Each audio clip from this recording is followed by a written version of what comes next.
ఎప్పుడైనా క్యారెట్ పచ్చిశనగపప్పు కాంబినేషన్లో కర్రీ ట్రై చేశారా? చేయకపోతే తప్పకుండా చేయండి, చాలా బాగుంటుంది. కళాయిలో ఆయిల్ వేసుకొని ఉల్లిపాయ ముక్కలు వేసి ఉల్లిపాయ ముక్కలు ఎర్రగా వేగేంత వరకు ఫ్రై చేసుకోవాలి.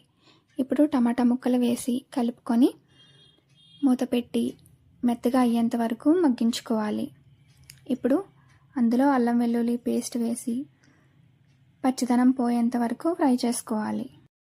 చిన్నగా కట్ చేసుకున్న క్యారెట్ ముక్కలు వేసుకొని బాగా కలిపి మూత పెట్టుకొని ఒక 2-3 నిమిషాలు మగ్గించుకోవాలి. ఇలా బాగా మగ్గిన తర్వాత అరగంట పాటు నానబెట్టుకున్న పచ్చిశనగపప్పును వేసి అందులో ఉప్పు, కారం, పసుపు, ధనియాల పొడి, జీలకర్ర పొడి వేసుకొని వీటన్నింటినీ ఫ్రై చేసుకోవాలి. ఇప్పుడు తగినంత నీళ్లు వేసుకొని అందులో కరివేపాకు వేసి ఉడికించుకోవాలి. చివరగా కొత్తిమీర వేసుకొని దించుకుంటే చాలా బాగుంటుంది. Please subscribe my channel.